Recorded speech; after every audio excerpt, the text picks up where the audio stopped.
You are down with. Yo, Dave, What up? drop the beat. We like it old school. Tuesday night. What you listening to? The brothers from the 818. 91331. Pacoima, California. What's up, Dave? What's up, Caleb? Real and relevant conversation. No script. We invite you into our conversation. What's going on, people? You are down with. The brothers from the 818. So we are back tonight with another episode of Brothers from the 818. My name is Dave, as you know, and I'm here with my main man, Caleb. What's going on with you? Hey, Dave. A lot has happened in the last 7 days. It's been a good 7 days. I wish we could put a clock up right now. This is why we need a producer, man. I just put a clock up, and you got 30 seconds. Break down the last 7 days for me. Biden was losing. Biden is winning. Biden won. Biden has not won. The president did not concede. Joe Biden, Vice President-elect Joe Biden, and I guess his Vice President-elect Kamala Harris was named victorious from the 2020 election. Yeah. That's about it. It seems so simple when you put it like that, right? But there's a lot going on, man. I think you put it right. You said it was winning or it was losing. And I think I mentioned last week, don't believe the hype. Don't let them colors fool you, right? And by morning, it switched around a different way. That was what, Wednesday? So Wednesday morning, Saturday morning, they announced it that, all the news stations called it. We ain't heard a lot from 45, nor his people, but it's been interesting, man. So now we're about to see this system play out and see what happens. But big ups to Joe Biden, President-elect Joe Biden. He's actually changed his Twitter handle. I saw him give us a press conference the other day, and the front of the podium said Office of the President-elect Joe Biden. I was like, that's what I'm talking about. Big ups to Kamala Harris, man. I saw some stuff about fireworks going off, and I remember a few weeks back you were saying that, man, if she wins, those people are going to go off. They're going to throw a party like no other. And so feeling really good about that still. Again, I do believe that come January 20th, is that Inauguration Day? I do believe that Joe Biden will take the oath of office and be the 46th president of the United States, but it's an uphill battle from here. I'm just letting you know, mark my words, it's an uphill battle from here. Typically after the election, it's all downhill, man. It's just gravy and smooth rolling until the transition happens and blah, blah, blah. And then the real work starts when they take office. No, mark my words, uphill battle for Joe Biden. I don't understand what you mean uphill battle, man. And are you saying in the next 71 days that there's going to be a fight? Yes. Well, the fight is going on. Trump hasn't conceded. He and all of his cronies, they refuse to acknowledge what is inevitable at this point. Mm-hmm. The conversation about election fraud and fake ballots, they haven't produced anything. And the Republicans look really weak right now. And I get it. I know why they're doing it. Because they're sore losers. No, I know why they're doing it. Because Trump and his followers are so powerful. He is a very powerful, I wouldn't even call him a politician figure. He's a very powerful figure because of the amount of weight that his followers carry in the elections. And the Republican Party is afraid, or the other Republican politicians are afraid of the backlash, the attack, the burn, the Twitter attacks that will come from anyone that that opposes him, and because some of Trump's followers just aren't always, has proven that they're not always the brightest, and they're not always the best well-read individuals. They're not always the most objective, and it's really concerning for not only 2020, 2021 in 71 days, but also what's going to happen in the next 4 years. True, very true. Don't forget that, Trump has, number 45 has the second highest number of votes ever recorded for a presidential candidate, second to President-elect Joe Biden.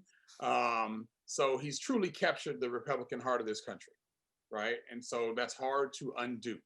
And so, like I said, uphill battle, man. He's not going to concede. He's not going to go away lightly, even though he's like, I'm not going to concede, but if I don't take office, I'm going to run again in 2024. Like, you might be running right into the penitentiary come January 21st, because wherever Marine 2, Marine Force 2, what is it called? I know it's Air Force 1 when the president's on. Marine 1? It's Marine 1? Okay, so, but it wouldn't be carrying the helicopter that's known as Marine 1 when the president is on it will carry Baron Trump and his wife away from the White House as per tradition. Wherever it lands, federal authorities are going to be there to serve some subpoenas, man. So we'll see what happens. We'll see. And don't do Melania like that, man. Melania is Melania, the First Lady of the United States. Don't say his wife. That's Melania, man. What are you talking about? That's our First Lady. Nobody else's wife gets off. I mean, they might not charge her, but she's gonna be picked up with everybody else. They might even put actually I won't say that. Never mind. This family. Let me leave this alone. All right, let's pivot. I'm almost done with this, but I just gotta show you one thing, man. Check this out. You like that?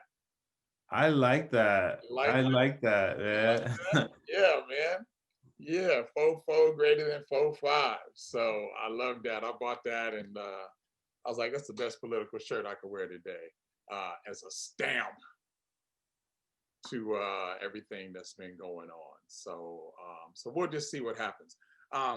You know how, man, it's probably a bad example, but for a lot of kids, that night before Christmas, it's hard to sleep. The night before the first day of school, for you, it might have been a big baseball game, or whatever, something exciting that's about to happen in your life and you just can't really sleep. Well, I've been like salivating at the mouth a lot, man, because I'm imagining that steak that you're going to serve up this coming up, because it doesn't look like by Friday we're going to have Georgia, is it North Carolina that's holding out? What's the other state? It's the Carolinas and also Nevada, I think. It was Nevada, Arizona. Nevada's in there, Alaska. Those are the last three. So even when they call it, if Trump hasn't conceded by Friday, I'm collecting.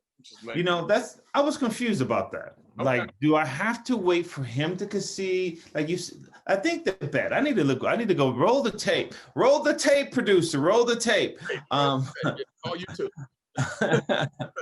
I need to look at the tape to figure out if I said that we wouldn't know, because I feel like by Friday, the 13th, we will know. Friday the 13th, we will know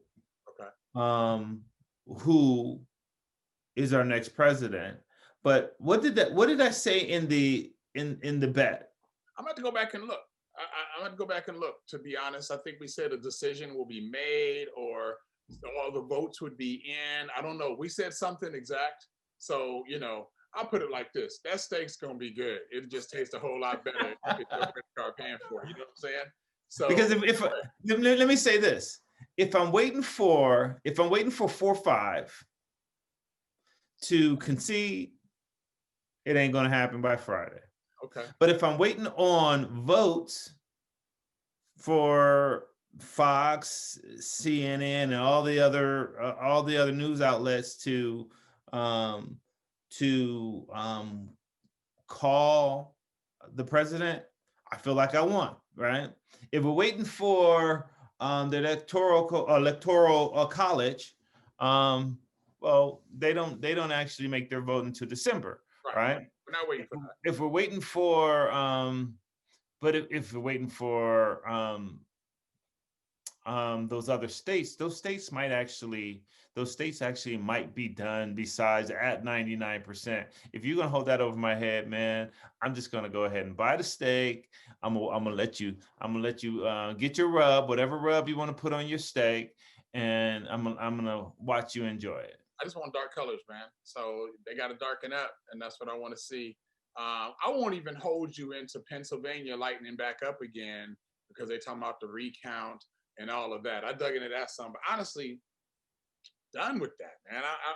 We've discussed, I think, the last 5 episodes. That's all we've been talking about is election stuff. So that's kind of a wrap for me. Just other than that, what's going on with you, man? We 15 minutes in. Let's do the check-in. How you doing? Well, I'm thinking about losing this bet. I'm thinking about that too. Yeah, go ahead. I'm thinking about what that's going to cost me, man. I considered it when I made it, but I don't normally make bets that without the intent to win. Right. I'm doing good, brother. I'm doing good considering that this is Veterans Week. And usually for Veterans Week, I take the entire week off with the intent of me going around checking on my fellow veterans, people that I served with, people I didn't, people that I know that serve, and having a one-on-one, breaking bread, looking them in the eye, see if they're okay, and if they're not, trying to figure out ways that I could support and help. But this year it's a little different because of the pandemic. Me and my battle, we were going to Battle Buddy. If for those that don't know what a Battle Buddy is, look it up. No, for me and my battle, we were going to go to take a drive, and we were actually going to go to my last deployment, or my last what is it called? The last Army base where we deployed, or during my second deployment, right? So we were going to drive to Texas, Fort Bliss, Texas, to be exact, and Fort Bliss is located in El Paso, and we're going to hang out in the city and just kind of soak it all up, be on an Army base on Veterans Day, around Veterans Day, and visit some of the sites and reminisce. But because of the pandemic, because of the spiking numbers, we decided against that. And so we're going to do it on a much smaller scale, but we're going to have fun nonetheless. And I'm still going to check in on people. How about yourself? I'm good, man. It's work is work. Kids are the kids. Everybody's doing well. It's my girl's birthday this past weekend. Happy birthday! I went, Ilana. I kind of went. I won't say overboard, but I did a lot for her birthday this year. Got it on video. I can't wait for you to see it, just to catch some of her reactions. But she had a very nice birthday. We this past Friday night, we went out to South OC. Anybody ever been to South OC? You don't see a lot of people that look like me or her. But we went out to a spot out there, give them a shout, called Teaspoons. We gotta go one day, man. We'll take the missuses and head out there. It's basically a cooking class. And you see the menu and everything beforehand. There's a chef there, and you basically do all your own prepping. We made pasta from scratch and meatballs and ravioli. It was like carb night, right? Which happened to coincide with my last day of keto. So it just, I was on like a carb high for like 3 days. I was like, I'm done. I need to let my brain settle down. But we had an awesome, amazing weekend and got to celebrate her. And as I told her, we've been friends forever. And of the 13 years I've known her, probably 10 of those, I've always taken her to lunch or something for her birthday. But this one was us, and it was more special because, we're a couple now and all that. So it was real cool. So it was just a real cool weekend. School, I'm entering the dissertation phase, man. So it's about to get real intense for about the next year. But at the end of that, I got what I paid the money for. And so, that can't be a bad thing. So, so things are good, man. Looking forward to hanging out a little bit this week. Looking forward to that steak real soon. This ain't gonna be a debt that's paid off in 6 months. We're gonna pay this one off quickly. Just because I'm salivating, man. I've got an extra lot of juices in my mouth waiting for that juiciness of that steak. So we're gonna do that. We're gonna do that. Hey man, I like how you advertise that your super spreader event in the OC, man. I like how you did that. Happy birthday, E. I'm happy you guys had a good time, and I would love to check out that location unless they put me on their payroll, unless they put dockets in mine. I'm not saying it. I heard the name. If y'all missed the name, go back. And also congratulations to you and on all your hard work, man, working towards your doctorate, man. So I can't wait to celebrate that as well. So thank you for that. So we talked earlier, and we didn't get to chat a lot this week. I said, I really just want to, I got some things in mind for tonight. Just follow my lead a little bit and see where we go. And I'm taking you back to, I don't know, man. It was probably like 86, 87, probably 86, 85, 86. It was Veterans Day, and they brought the War Memorial Wall. I know I'm saying that wrong. What's it called? The Veterans Wall. And they brought a replica of it to either the San Fernando Public Library or something like that. And we went by there. Ring a bell at all? I mean, it was the first time they brought it out there, and we were just going around helping people, and that was the very first time that I realized the significance of what that wall meant, and seeing someone's name on that wall. And for the people who were looking for their family members, it touched me, man. And I was a 15, 16-year-old kid at the most. It touched me because I was like, man, this means something to them, and it's just a replica. Right. So when I got an opportunity to see the real wall, I jumped right at it.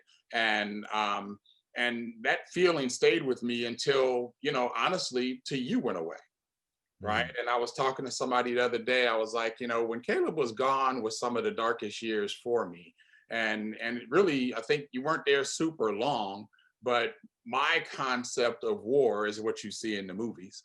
And although you and I have had a number of conversations, it may not be that, but it doesn't make it any less revealing or any less dangerous or any less whatever. So the relationship that you and I shared during those years will always stand out for me, and then back and so forth. And so tonight's about you, man. I look at Veterans Day coming up, and me and the boys, we make it a point to call you and your wife every year around Veterans Day and just shed some love on you guys. And tonight, I kind of want to do the same thing and just share some love on you. So to start it off, I got a guest that wants to holler at you. So I'm gonna let him in. So how's that? Edgar, what's going on with you, man? We everybody, this is Edgar Robles. I was gonna say Sergeant, but I really don't know your title. What is it? My title was first sergeant when I was deployed with the commander here, lieutenant or First captain. Sergeant Robles, we met about a year ago. As Caleb mentioned earlier in the podcast, he tries to spend this week and spend some time with, you know, soldiers and those who were deployed and those that he know whether he was deployed with them or not. And that's when we met, First Sergeant. And we rolled out to Vegas in the truck. That's when I met your son. Hopefully I'm not getting nobody in trouble. And No, not that was one of the, and it's happened before, it's happened again since, but it was one of those times where I got to see Caleb in a new light, because everywhere we went, everyone was sir and captain and blah, blah, blah. And people were buying him drinks and just showing him mad love. And you were leading that charge, man. I remember I had to leave you guys that night because you and I were throwing tequila shots back.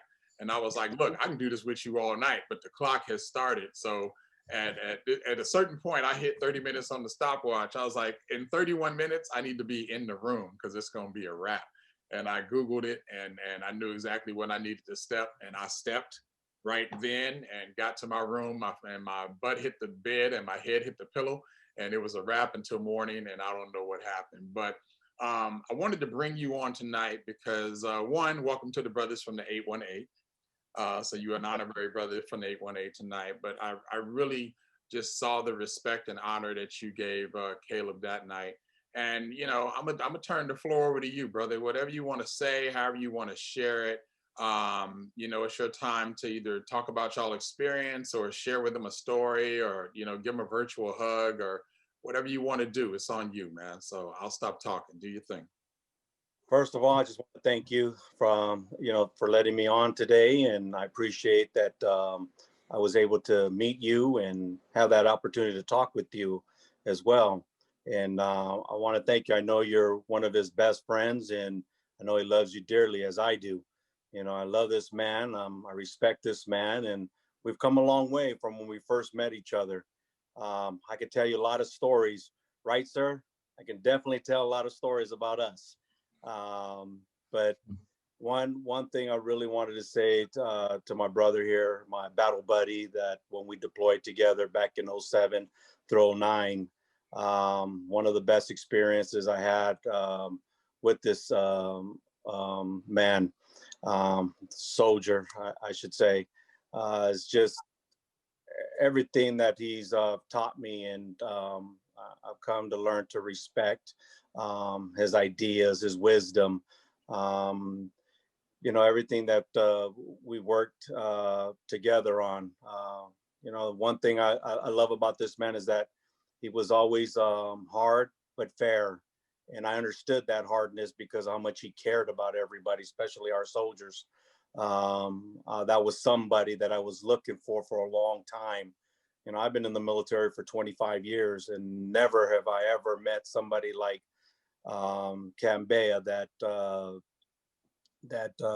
showed me the kind of leader he was, and just his mentoring, not just only to me as the first sergeant, but you know, to our soldiers as well, and throughout the years that he kept in touch with.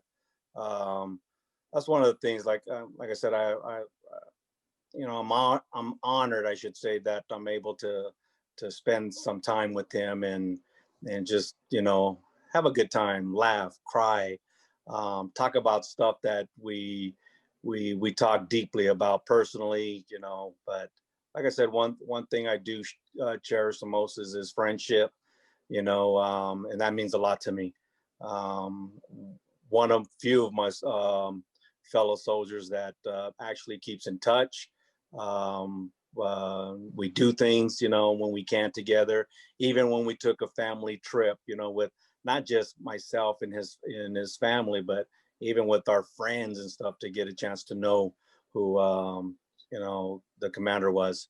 And when I say that, it's hard for me sometimes to say Caleb, because I know everybody says Caleb and stuff like that, but to me, he's always been Sir, our company commander.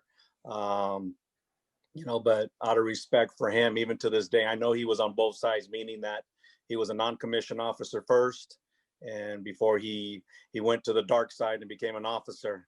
But that's something that we always talk about. But that's an encouragement that he's always done to any of our soldiers. But just, you know, a little bit of, about us is that, you know, at the very beginning, I thought he was one of those officers that would like to kind of talk and not lead.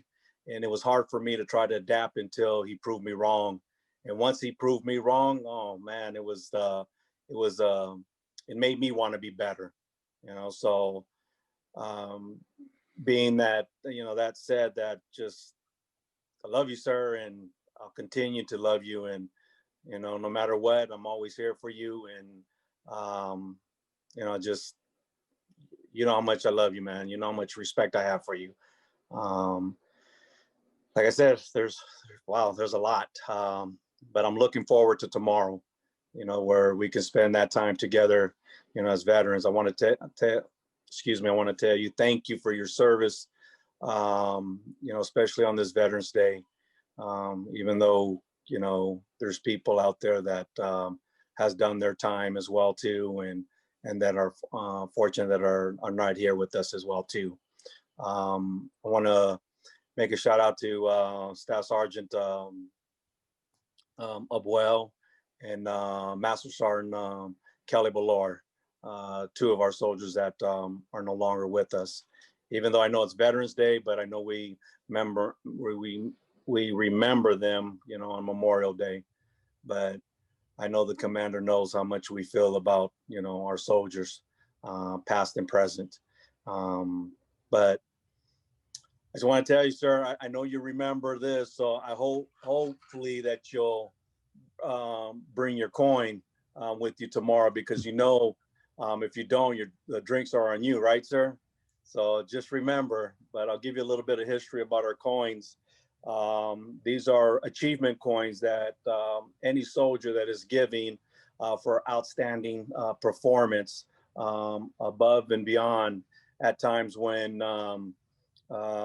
we go the extra mile. So any officer, I see it more as any officer that is 03 and above that are issuing the coins to us, to any soldier. These are what we call our challenge coins. So any highest challenge coin will actually win a drink. That's what we usually do when we're in a NCO club, or when we're just having a good time and reminiscing about stories on how we got our coins.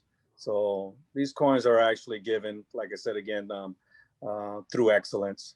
And I don't know if you remember this, Caleb, too, as well, but do you remember this one? I hope you do. You know where we got this, even though you were the first one to get it, but I got mines as well. So we put the hammer down, sir, when we were deployed. But just wanted to let you know that, again, I love you. And thank you, Dave, for, like I said, having me on. You know, I hope that he's having a good day, and tomorrow we'll have a better one. Well, Caleb, I know you want to respond, and I'll give you a moment for that. But let me just say, First Sergeant, one, I got mad love for you as an individual. Caleb speaks very highly of you, both before we met and after. And now it starts. You remember my First Sergeant, Robles, right? And he'll tell me whatever the story or whatever the situation. He did tell me that he was hanging out with you tomorrow. Everybody out there and brothers from the 818 land, that chip he talked about. Now we're heading out. Caleb and I are in the car. He's like, I'm gonna let you borrow my chip. One, don't lose it. He's like, because there's gonna come a time you're gonna have to whip it out. Otherwise you paying, right? So, you know, just be mindful. And, you know, and I got so caught up in the moment that I don't know how many rounds of drinks I bought, but there was a lot. And then I think you were down here, and I think we went to Buffalo Wild Wings or something like that. And the check came, and I looked around, and everybody's chip was on the table, and they looked at me. It's like, I guess you're paying again. I don't know if it was subconsciously, I was just glad to be paying it, or I was just clueless and caught in the moment. But I still got that chip. It's an honor for me. I keep calling it a chip, that coin. It's an honor for me that you let me hold on to it. And, you know, I might lose my kids, I might lose my phone, I might lose my car, but I'm gonna hold on to that coin. because it means something to me that you gave it to me. Second, to you, First Sergeant, none of us are in this alone, brother. No matter what you do, most of the most significant accomplishments I've made in my life, I can look back and say, this person was by my side. I didn't do this alone. It was with the support of my team. It was X, Y, and Z. And the one thing I told Caleb before he left both times is just come back whole, right? And I mean whole, mentally, physically. Come back and be the man or greater that I'm sending you away as. And I know that part of his success, and I mean, just the ability to come back, the ability to build strength, the ability to build teams, to be all that he's been for you, is because of the teams that were around him. And I know that's you and others like you in that position. So I set this up really to honor Caleb, but I honor you as well. Because, I know some of your story you shared with me, but what you guys experienced while you were deployed is something that me nor, 99% of other Americans will never know, right? It's just we go to sleep comfortable knowing that those things happen, whether you agree with it or not. And when you know someone face to face that's walked that walk, carried those shoes, earned that pennant, or whatever the scenario may be, it becomes very real to you. So on this day, I do thank you for being on the show and honor you for that. And thank you for coming on to share some words for Captain Bea. I'll call him that when you're present because I don't think he's present. I appreciate that. Thank you. So Caleb, go ahead, man. You want to say something to your guy here? Hey, man, this is going to take the rest of the show, man. I don't know what else you got planned, but hopefully this is it. I got a lot to say. Wow. I think that this might be a joyful conversation and it might be a tearful conversation, right? You just never know when I got you guys in front of me. But as we always do with the brothers from the 818, we keep it real. So I'll start with just thanking the First Sergeant Robles and thank you for your service, right? And I want to say that, David, you are my best friend, but that's my battle buddy. And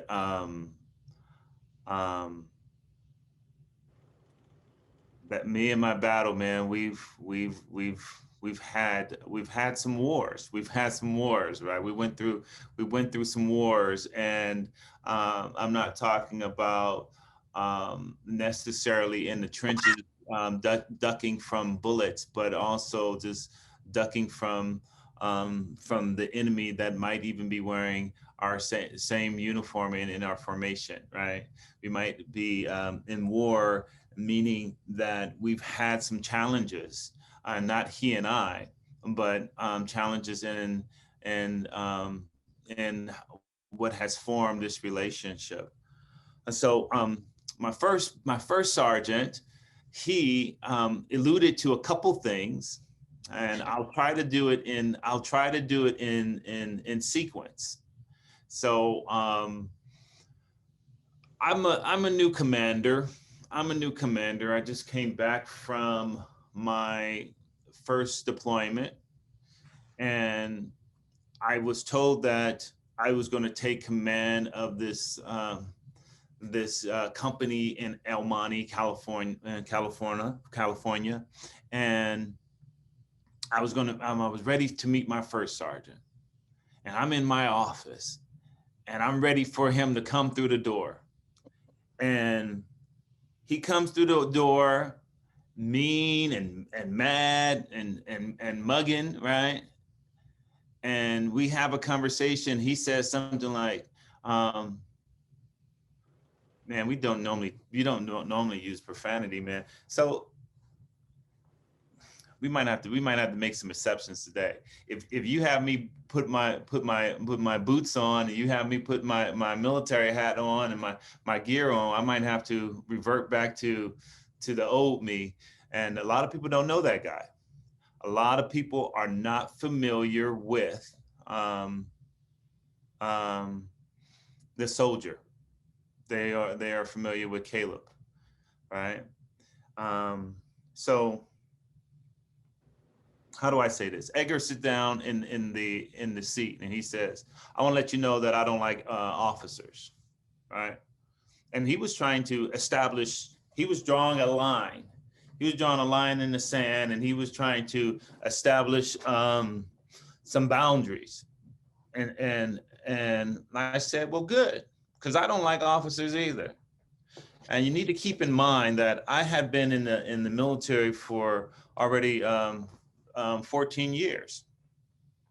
I'd served 14 years as an enlisted soldier, and a lot of those years as a non-commissioned officer. And I grew to dislike a lot of the officers that I saw, the way that they conducted themselves, the way that they saw themselves better than and set themselves apart. And those things are the things that I didn't like.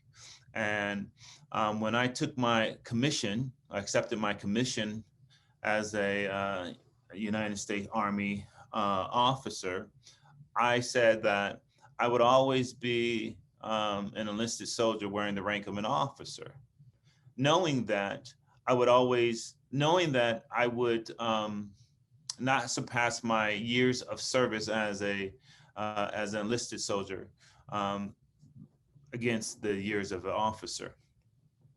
Kind of always knew that I was going to get out after I had completed my time. You know, I wasn't going to be a career soldier. That's one story. It's kind of fun. Don't all of my stories are not fun, right? But I think that story kind of solidified and gave us a good understanding of each other, and it's true. Usually there's humor in some of the things that come out of my mouth because it's odd, but it's true. And when I told him I didn't like officers, I meant it. And I was an officer myself at that time. David, the first time that you met Edgar, my first sergeant, was prior to our deployment. You came and you talked to our unit. And you probably don't remember that as clearly as you remember our trip to Vegas. I don't know why, because you were drinking in Vegas. You wasn't drinking when you came and visited us. But nonetheless, you came and you spoke. And I thank you for that, because that was an opportunity for my soldiers to see me in a different light. And I'll say it again, man. You are my best friend, but that's my battle, right? And I walk through fire for both of you guys, man. And there's so much love and respect, and I feel like I owe my life to both of you. And it's really special to see you both. It was always been special to see you both in the same room at the same table, but it's also an honor tonight on the eve of Veterans Day. So let me move on. I'm glad that this is not your typical interview with a CNN, NBC, ABC, Fox reporter, because they would try to cut me off. But I'm gonna do this shit my way. All right, I'm gonna do this how I want to do it. So,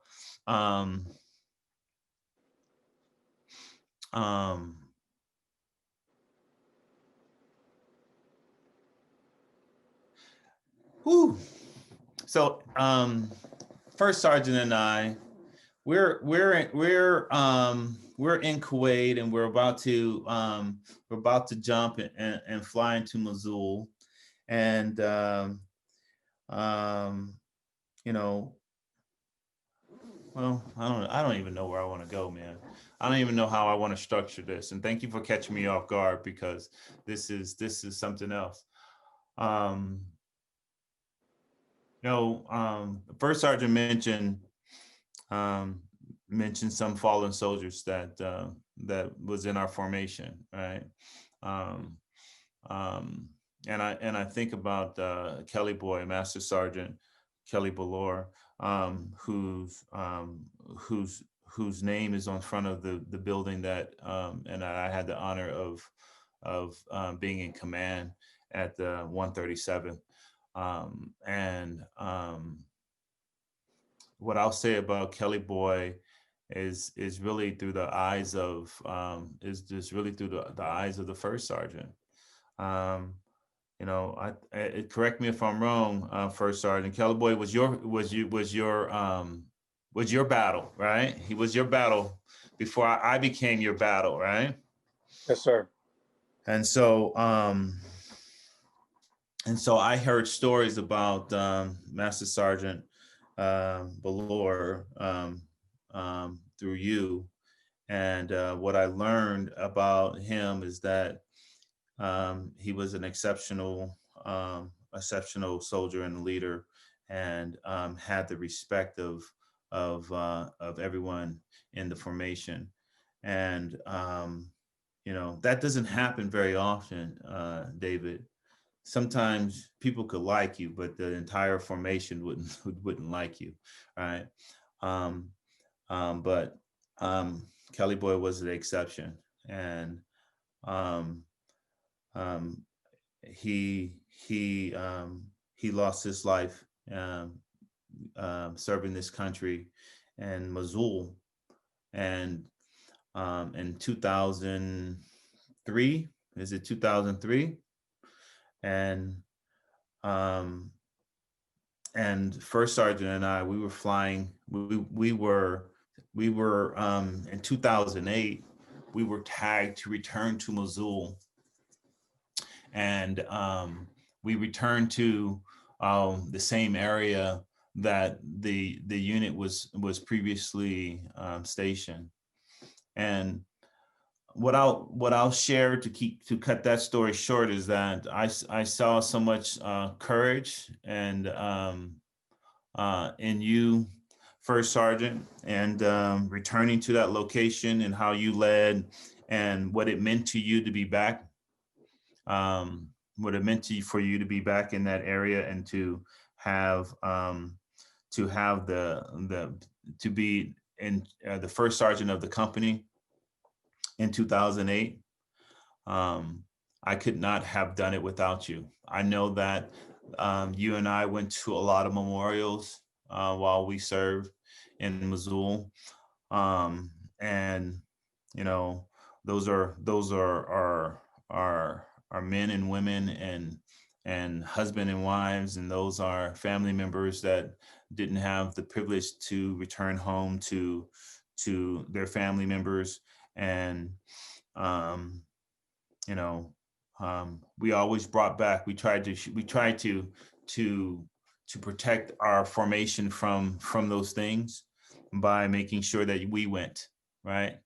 And that's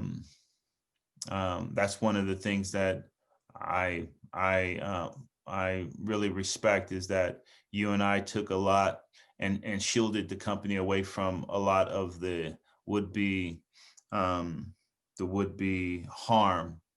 that they may have seen if they would have been as active as you and I.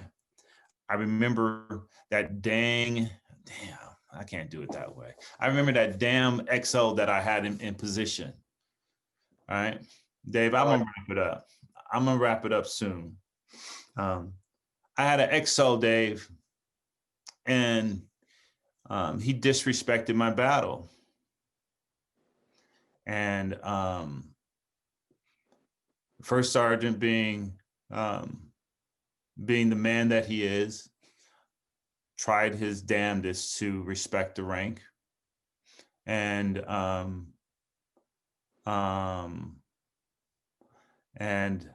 remember we had a meeting, and I was sharing this story recently. We were having a meeting after First Sergeant and I, we were away from the formation for about 2 weeks, traveling around Mosul in by air and by ground. And we came back and we were told that there was some concerns, and this XO, I think I mentioned him before, Dave. I told you that it might be on site. I don't know if you remember that conversation. This is the same individual that started to question me and attack my first sergeant. And usually in in military formations, officers align themselves with officers, and enlisted align themselves with enlisted, right? But my relationship with First Sergeant Robles was different, where he was my battle, right? And this XO was out of pocket and disrespectful and belligerent and my first sergeant did not deserve the barrage of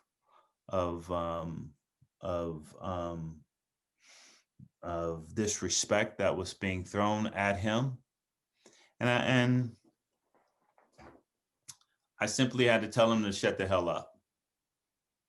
And he questioned, "What are you talking about, sir?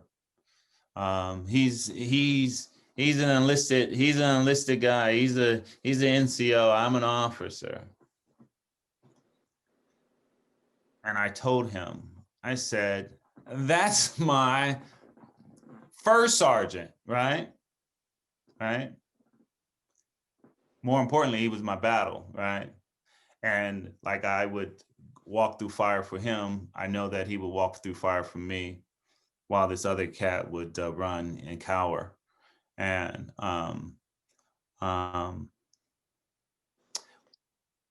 First Sergeant Robles and I have a lot of stories. We have a lot of memories. I remember walking through dust-filled roads, thinking about the number of people that were at home in the States, eating their meals, not questioning and not thinking about the sacrifices that we made. I remember waking up early and going to bed late. I remember trying to correct the formation of soldiers that didn't have the same work ethic and the values that we had, and trying to sharpen them. And I was a better commander because of Edgar. I was a better soldier because of my relationship with the first sergeant. And like I said to both of you earlier, that I owe you both my life. I love you both dearly. David, you are my best friend, but that's my battle buddy. And you know, in some circles, those things are equal. You know, so I don't know where else you want to take it, man. I have emotions that I'm trying to suppress. I have stories that are both good and bad. But as it pertains to both of you, you know, there's such a large amount of gratitude and appreciation for the way you carry yourself, because I've learned so much from watching both of you when you guys weren't even aware that I was taking notes. And you know, not only am I my hat is off to you guys, but I certainly wouldn't be where I'm at today or the man that I am today, and maybe even in this seat breathing air if it wasn't for the both of you. So thank you very much. Thank you, sir. I appreciate everything you said and those words that you say. You know, I got your back no matter what. Love you to death, man. If I could hug you right now, I'd hug you right now, sir. You have so much mean to me. You're a brother to me, and I'm always gonna have that bond with you. You know, sometimes these are a little hard for me. You know how we talk and stuff, even when we talk on the side and stuff. But you know, you get me. You know where I come from. You know what I'm about. And just again, Dave, you know, thank you, man. Thank you for this opportunity. And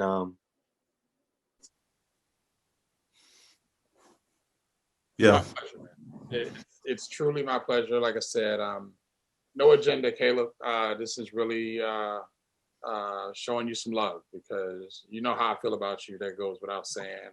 I know you know how Edgar feels about you, but maybe somebody who knows you don't know you in that light. people, the emotions that you see right now, you know, we always talk about ain't no scripts. That's real. Caleb, I do remember speaking to your unit. It's a whole lot of cats there, man. I remember this one. Um, but that night will forever be real for me because, you know, I wasn't Dave, your homie. I was just a guy that had some experiences, had some stories. And I don't know if you remember, First Sergeant, but I came in there and talked about Call of Duty. And, you know, a scene that I had played that happened to be really powerful that made me think about you guys and your unit because I knew that you were leaving soon. And hadn't even mentioned that to Caleb. And he said, hey, we're leaving soon. You know, I want you to come out on the night they're deploying and just talk to my team. It's like, what do you want me to talk about? Talk about whatever you want, you know, and it was just come and, you know, boost them up, show them some love, share something. And so I feel tied to you guys. Like I gave you all I had and, you know, prayed every night that, you know, you guys came back whole and healed. And so when we crossed paths again, although I didn't remember meeting you that first time, that was just another example of those prayers coming true. And so I look forward to, although I won't be there, I look forward to tomorrow just because I know you guys are going to get to spend some time together. And even in your quiet times, the volume that you guys share is at a level that a lot of people will never get to experience. And so, Caleb, you know, I honor you, First Sergeant, I honor you. Thank you so much for making the time to come join us tonight. And, you know, welcome to the brothers from the 818. Keep it real, man. Sometimes we go off and sometimes a tear drops, but whatever you get from us is genuine. So, and knowing Caleb, you're used to that. The little time we spent together, you should be used to that from me. And I know that's what we get from you as well. So appreciate you, brother. Thank you. Hey, you know, Edgar mentioned something about Memorial Day versus Veterans Day, and you know, maybe this is an opportunity to do a PSA regarding that. You know, Memorial Day is the day that we really memorialize those that have passed, and Veterans Day is the day that we celebrate those that have served.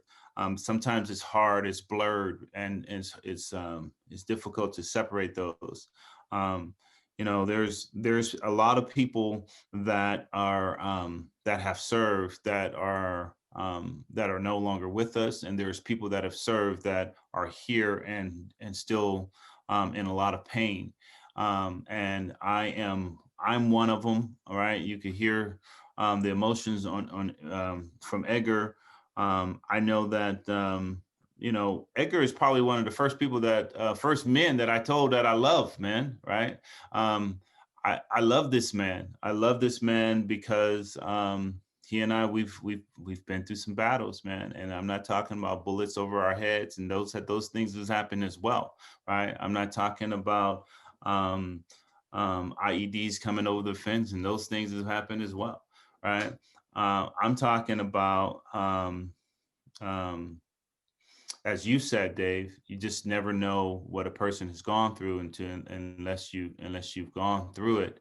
And me and Edgar, we went through it together, and so there's such a much deeper appreciation for his service and the way that he not only took care of me, but the way that he took care of all the troops in our formation. A lot of people don't realize because they see us walking and like he's wearing a sweatshirt and I'm wearing a sweatshirt. We might be walking down the street and they don't see know the history behind us. Right, we just look like regular guys, but we were in charge of 120 soldiers, right, both men and women. And I'll say something else, man, in regards to this man, in regards to our time together. Again, I don't, like you said, there's no script. And so I'm going to go off again.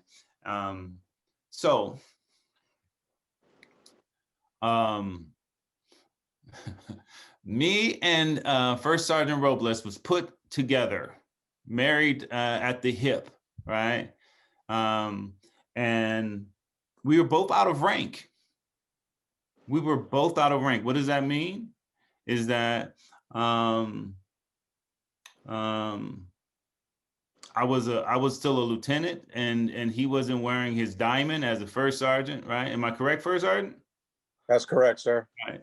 And so, and people promised us, hey, we're going to take care of that before you guys go down range. We're not going to let you guys go down range without wearing your promotion, getting your promotion. And I believed it. I believed it because I already had so many years of service, and there are other people who was wearing lieutenant rank, right? With just 4 years of service, but I had already 14 years, 15 years of service. And they said that we're going to take care of you. And so they didn't take care of me before we left. And they said, they're going to take care of you at the MOB station. And that's where we were at Fort Bliss. And we kept waiting for them to take care of us, to put us in the right rank, right? Because of our experience. They didn't take care of us.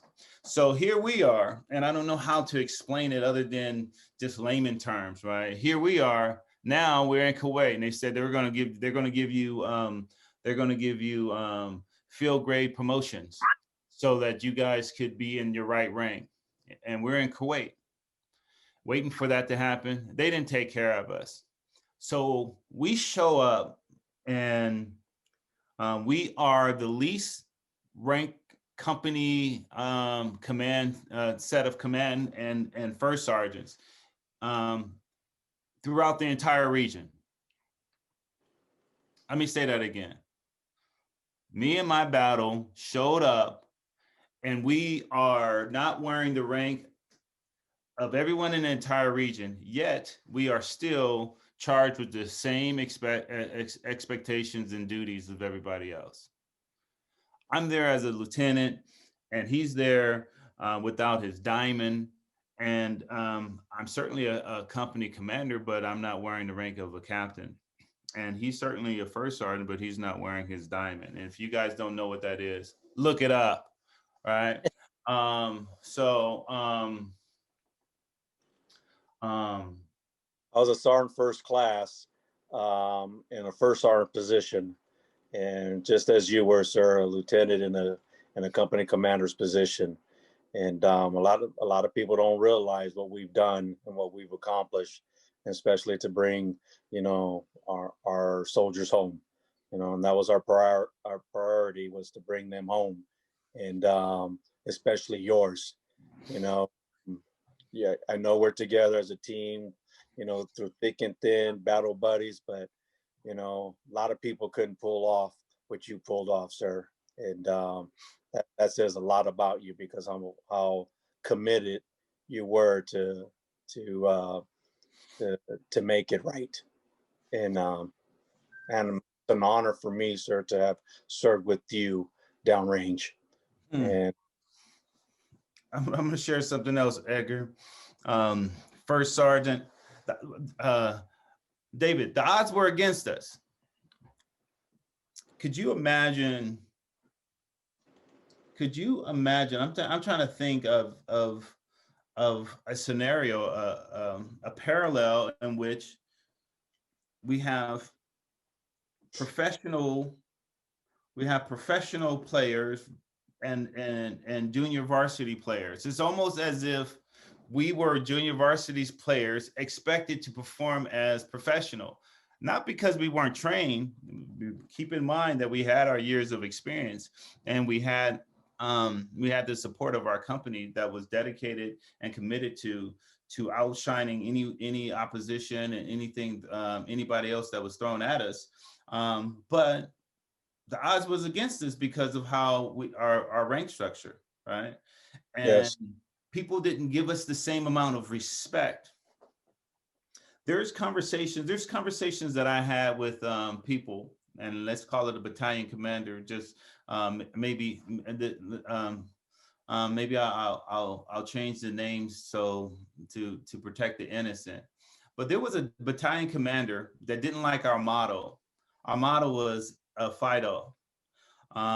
Figure out one of your worst profane words, American words that starts with F, and so that's it. And so FIDO, FIDO, and he didn't like our motto. And he told me to change it. I told him, I'm not changing the motto. This is 3 steps above me in rank, right? And he's telling me that I need to change my motto. But what he doesn't realize is that this motto was created by men and forged with men and women who had already served. This was the company motto, not my motto. And I said I wasn't going to change it. And he said, "Oh, you're going to change it." I said, "Okay, what do you want it to be?" And so he told me whatever he wanted it to be. I came back to the unit, and I told the unit that battalion commander wants us to change our motto. We're not going to change the damn motto. We're going to keep our damn motto. And so we kept our damn motto, right? Right. And sometimes we had opposition like that, where people was just trying to they were just trying to mess with us, man. I wish I could use some profanity on this show, but this is a clean show. They were just messing with us because we were out of rank, and they thought that they could. Same issue. The same soldier I was talking about, that my XO. We had an issue. I went to the battalion commander, and he said, I told him, we discussed the issue, and I told him, I said, you need to get him out of my formation. He said, "Well, you don't have the power to do that. Only I have the power to do that." I said, "Well, he needs to be out of he can no longer be in my company." And he says, "I'll consider it." I said, "Listen, either you remove him or you remove me." Right. And I told him, I said, people don't like him. In fact, there were people that had already had a bounty on his head. Right. And so if you want him to be in charge, then keep him in my formation. But if you're not going to remove him, you need to remove me. Most people don't talk to battalion commanders that way. But I'm not most people, Dave.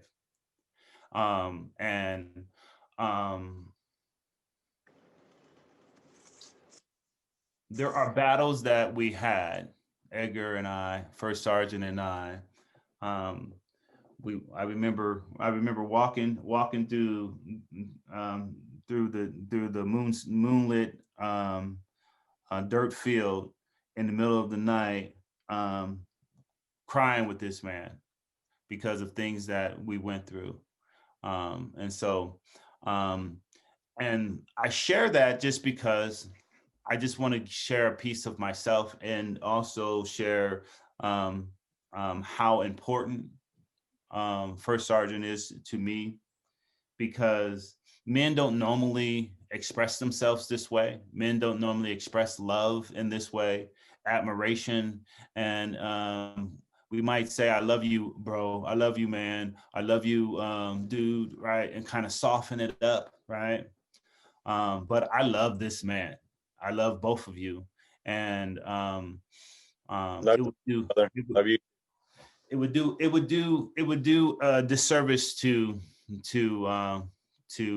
soften it up and make it anything less. All right, so I'm gonna stop talking for now, unless you keep me in front of the screen, and then maybe I'll tell some more stories. Not at all. I wouldn't even do you like that. I promised First Sergeant I'd only keep him for 5 or 10 minutes. Really? That's how we do, Brothers 91.8 again. Let me tell you about the time that we went to Jamaica. Let me tell you about the time that we were in Vegas. There's a lot more stories to this right now, Dave. So I mean, we can go on and on and on, but trust me, we have a lot of stories. Let me tell you one other story, David. First Sergeant can't beat me on a motorcycle, right? Sure. How many times do we keep going through this? You haven't even tried with me yet. As a matter of fact, I got to get both bikes fixed anyway. I ran them too hard to the ground. I've been prepared. He thinks that he could beat me on a motorcycle, Dave. We had some some ATVs that were handed down from one deployment to the next deployment. But this ATV was probably so about 8, 10 years old, sitting out there in the sun, getting beat up in Missoula. And he had an ATV and I had an ATV. And I told him, I said, man, what are you talking about, man? I grew up riding motorcycles. I came out of my mama's womb with a motorcycle. What are you talking about? There's no way that you're gonna beat me on a motorcycle. And so he still think he could beat me on a motorcycle. It ain't gonna ever happen, man. It ain't gonna happen. Can't happen. We're gonna make that arrangement, sir. I don't know how we're gonna do this, but we got to make those arrangements. I just got to put it to rest now. It's been so long. I got to put it to rest. You know? Well, I'm here to record it, and we'll broadcast it live on the Brothers from the 818. So that'll be all good. But no, Caleb, your words, man, they dig deep, and I can hear your heart, your pain, and your joy in the stories that you tell. None of what you said is shocking to me. You've always been very straightforward about what you feel and say how you say it and say what you want to say, and your word has always carried authority. And so none of that is a shock. And one of the things that you've always said is, you know, I'm the same person in front of my kids as I am in front of my wife, as I am at work, as I am with my friends. You know, in the IT industry, we call it WYSIWYG. You know, what you see is what you get with me. And so I think that's real. And I think that is, you know, why the people that love you, and the people who don't. And you know, you either on one side or the other. And that's the way that goes. So as I said, Brother Edgar, I look forward to hearing, you know, anything that can be shared from you guys hanging out tomorrow. And I'm glad you guys have that time. I'm glad, and I know I've been mixing them up. People have been correcting me all day. I'm glad that for Veterans Day, that you guys can have that time to celebrate and honor one another and those around you. And again, I think a lot of the celebration comes in the unsaid words. Sometimes it's the embrace. Sometimes it's the quiet moments that speak the loudest. And I know that between the two of you, and similarly with you and I, Caleb, on a whole different scale, there's some things that we've been through that just words aren't gonna be able to put it out there. And as you said, you know, there's best friend and there's battle buddy, and they're different, but they're intense on both sides. And so I'm proud that you're his battle, man. I'm proud because I've seen you in work. I've seen your work. I've seen and witnessed personally your integrity, and I love to see that in men first and foremost. And knowing that he had somebody like you to be right next to him during that time frame is just all that much more special for me.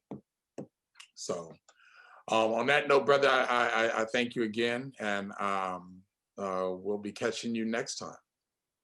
I appreciate that. Thank you. And I appreciate you, Dave. Thank you for having me. Again, love you both. Thank you, brother. And I'll be, can't wait to see you tomorrow. Hydrate, brother. Hydrate, First Sergeant. If I'm coming, man. I'm gonna come hydrated and ready to celebrate. I already had one drink before I got on, so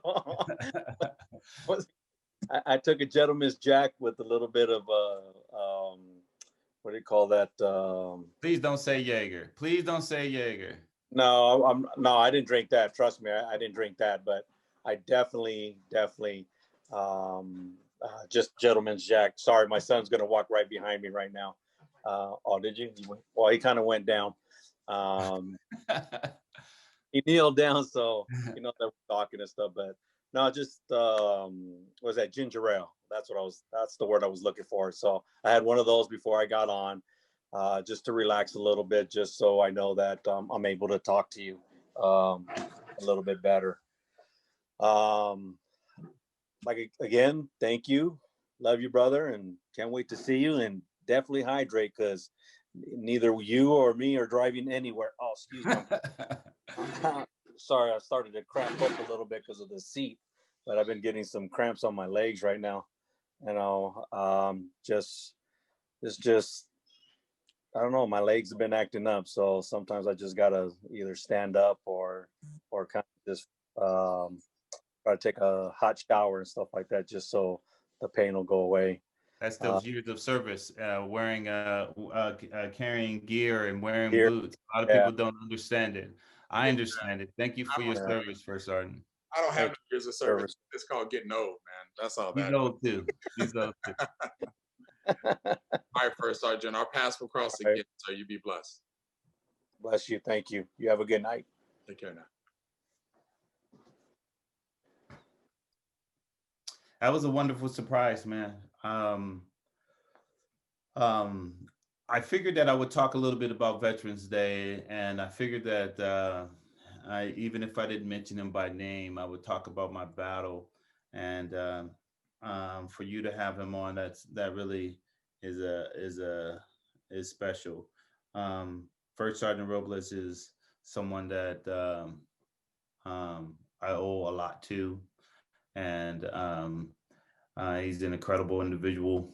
He's an incredible man. He's a incredible soldier, and like I said, I feel like I owe my such a debt of gratitude to him for not only the way that he led the soldiers in my formation, but also the things that I learned from watching him.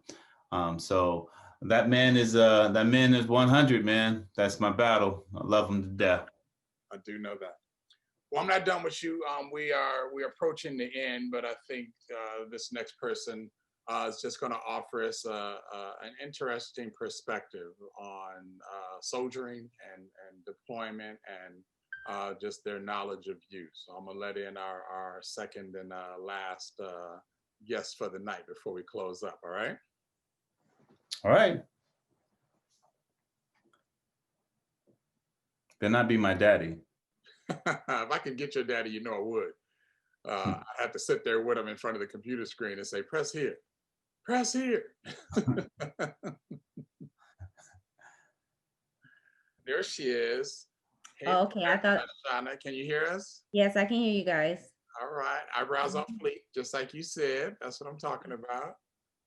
So, so this is, you guys have met Shauna before. This is Sean, this is Caleb's bride of 10 years you guys just celebrated. Yeah, Not yeah. quite 11 yet, right? 10 and a half years. It goes back. I was looking at a picture the other day of when we all met. And the week before that, Caleb and I were at Yard House. And I said, oh, not when we all met, but when I was introduced to you formally. A week before that, Caleb and I was at Yard House. And I said, you know, and this was right after his last, or right before, right after his last deployment. Had to be right before. And he said, I said, you know, how's Shauna doing? He says, you mean the incredible love of my life, Shauna? She's wonderful. And he's always had just such wonderful things to say. But what a lot of you may or may not know or may not remember is that Shauna's also an enlisted soldier. So her and Caleb shared a history before they were married from being both soldiers. I don't think they were deployed together. But being that she's been married to you for the last 10 years and has, you know, she's been that voice in the darkness for you on many of an opportunity. And as we said with Sergeant Robles, First Sergeant Robles, a lot of times it's the non-spoken moments that speak the loudest. And so I asked her if she wouldn't mind coming on and sharing a couple words, either about her experience with you military-wise, or being a military wife, or being a soldier married to a soldier, and what that looks like. So Shauna, we are at the end of our show, and we don't do any scripts, but we do try to cut it off at some point. But I'll stop talking, and I'll let you share whatever you feel like sharing. All right, well, first of all, I want to say thank you for having me back on Brothers from the 818. And Caleb, long time no see. But what I'd like to say on the eve of this Veterans Day of 2020 is that, you know, I think that Caleb and I, as he has alluded to several times on the podcast, we live a very blessed life. And part of the reason that I feel like my life is so blessed was the decision that I made to join the Army at 17, because I credit the Army with a lot. All the degrees that I've earned, all three of them have come from the Army, but my family has also come from the Army. I met Caleb in the Army. If it wasn't for that, I don't know if our paths would have crossed. And so I credit the Army with us meeting in OBC some 16 years ago. And also for the children that we have. You know, we have two, what we call soldier babies, and we have Iman, who's also a veteran. So just, you know, our military family and that heritage and that legacy continues. And I would like to share a very quick story about how Caleb and I met. So I was thinking about this earlier as I was thinking about some of the remarks I wanted to make about Caleb and his service and just witnessing him serve. When I enlisted in the Army, I was 17, but I had an opportunity to get a scholarship. So I served in ROTC for 4 years. Now, when I graduated ROTC, the Army in its infinite wisdom decided to put me in a branch I had no concern. I had no idea I was going to go into. It was not my first choice. It was not anything I researched, but the Army in its infinite wisdom said, you're going to be a quartermaster officer. I cried a couple tears about that. And then I consulted a good friend in college who said, go ahead and do it. And I had the opportunity to go right after graduation. I think it was like less than a week after college graduation, or I could have waited the summer and gone in the fall. Same friend said, what are you waiting for? Go and do it. Lo and behold, if I had not been in that class, I would not have met Caleb. I cried about the branch that I had, and I cried about the summer I wouldn't have because I was going to go ahead and start my training immediately after graduation.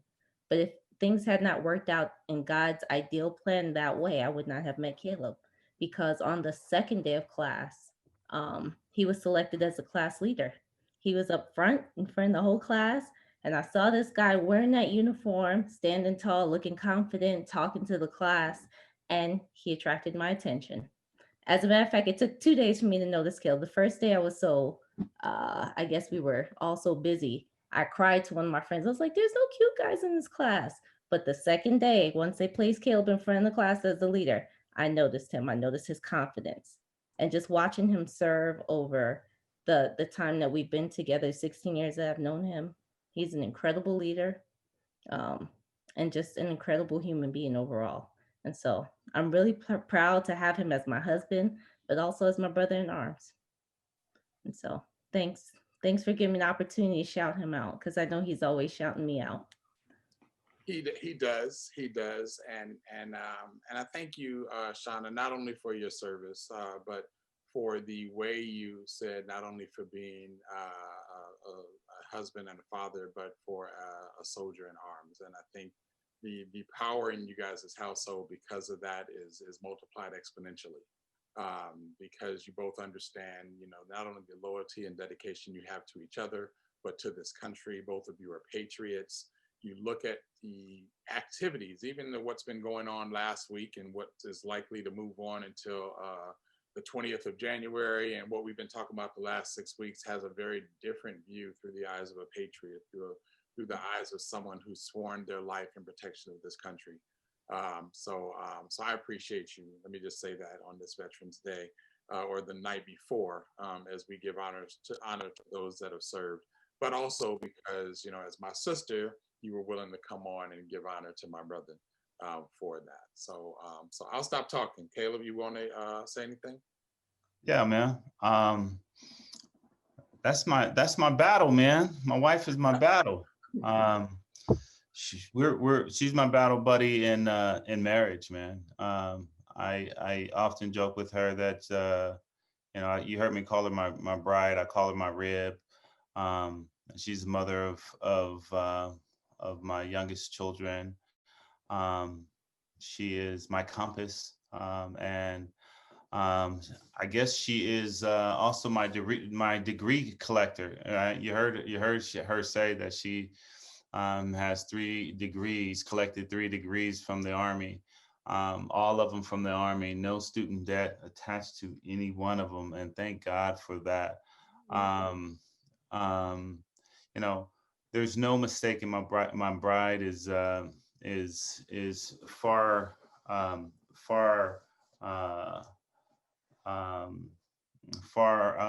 much more blessed than me in regards to her how I want to say this.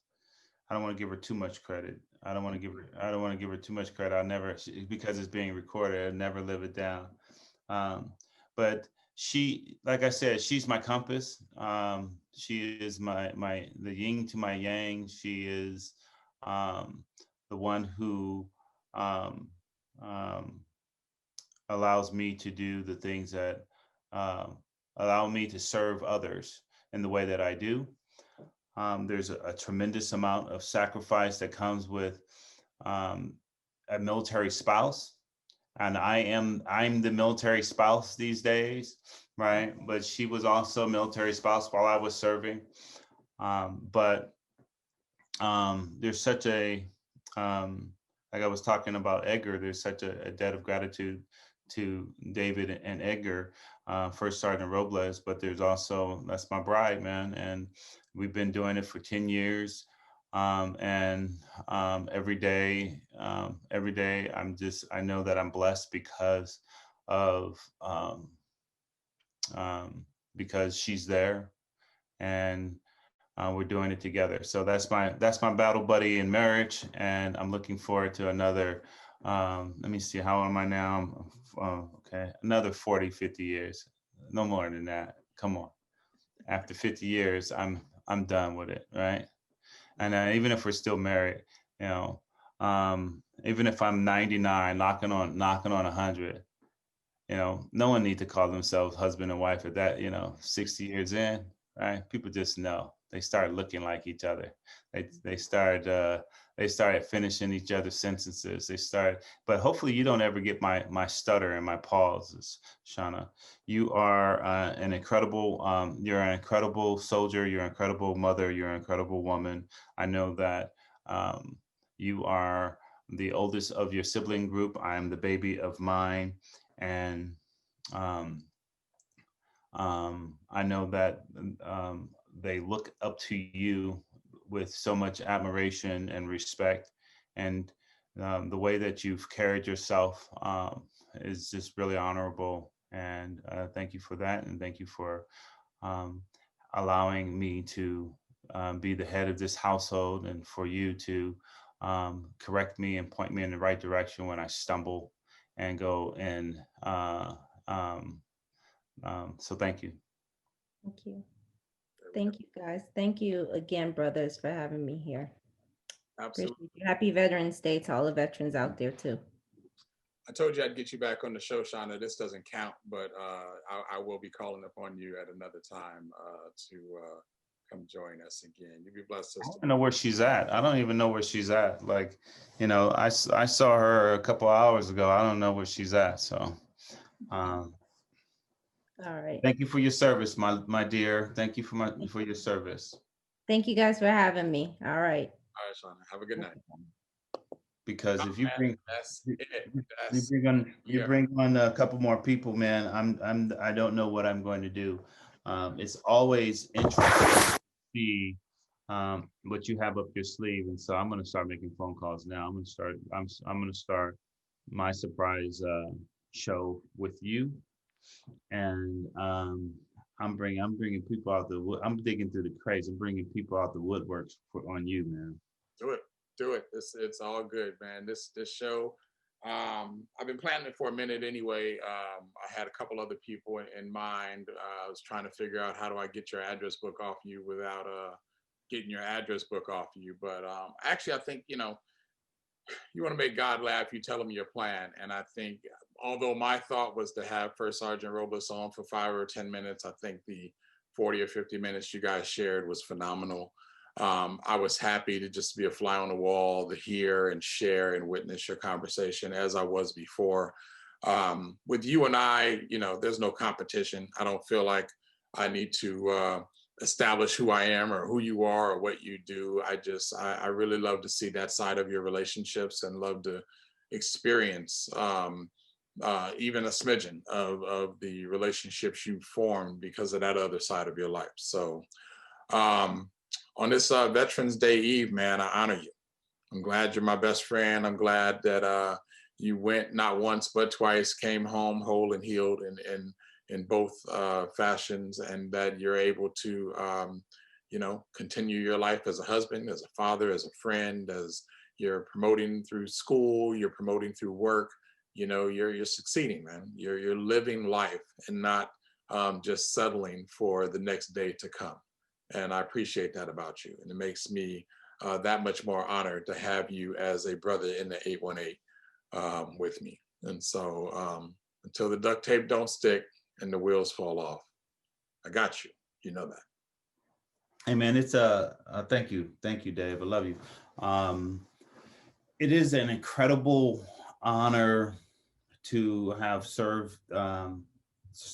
I'd say it all the time, man. I'm a patriot, and I feel like I've lived a life of service and still doing so through my work, my civilian work. But it is an incredible honor, and it's humbling to know that I've had an impact on people's lives. I've never been someone, a man of many words. I feel like, I'll let my actions speak for themselves. And when we first started talking about doing this podcast, I was like, man, I'm not gonna get on that podcast and start talking, man. I'm not a talker. I'm a doer, right?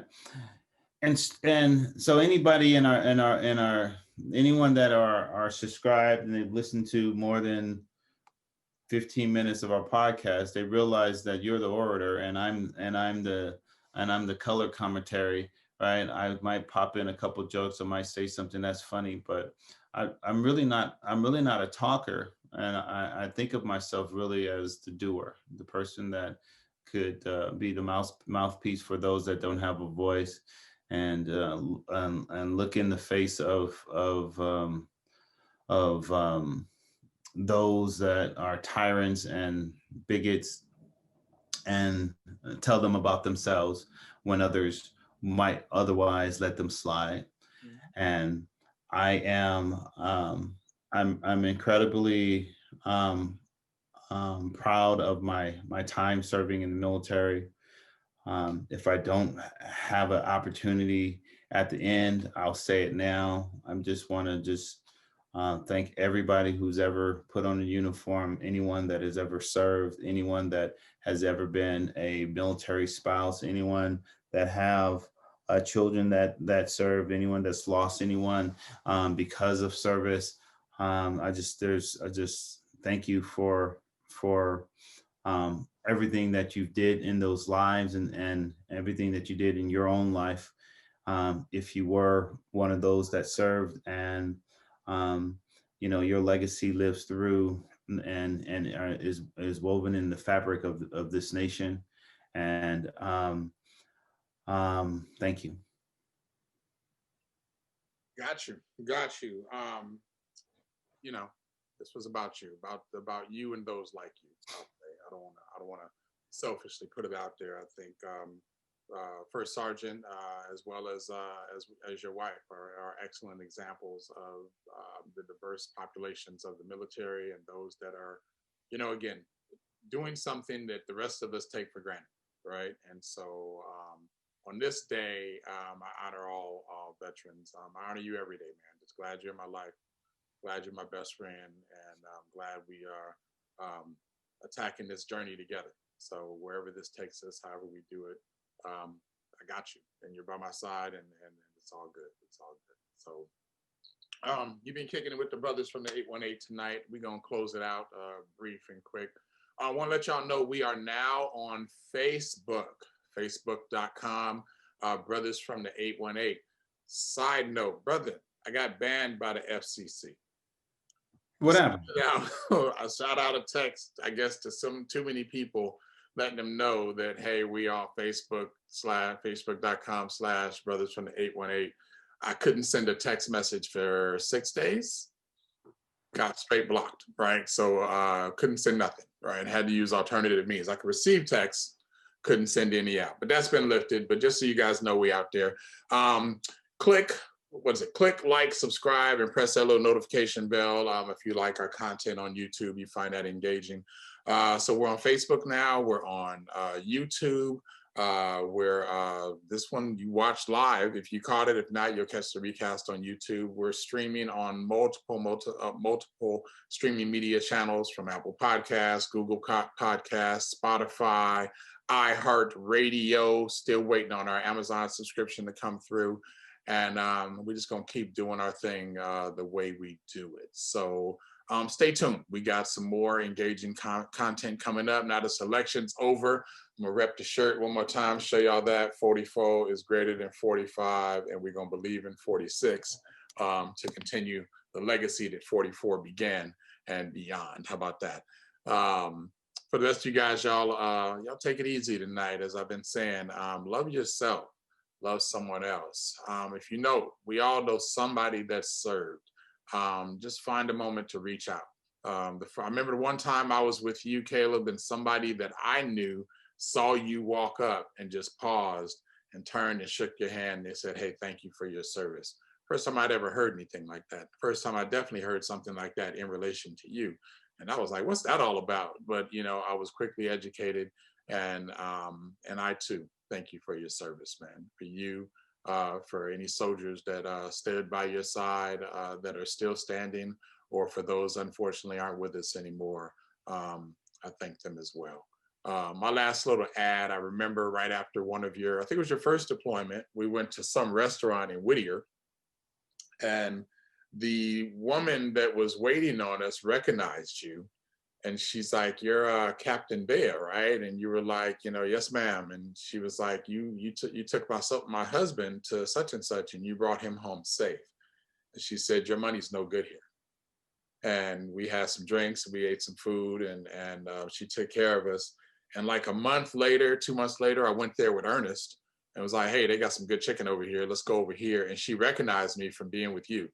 And she said, "Your money's no good here either." Right. Wow. And so it's just like, wow. So you never know the impact you have on people, man.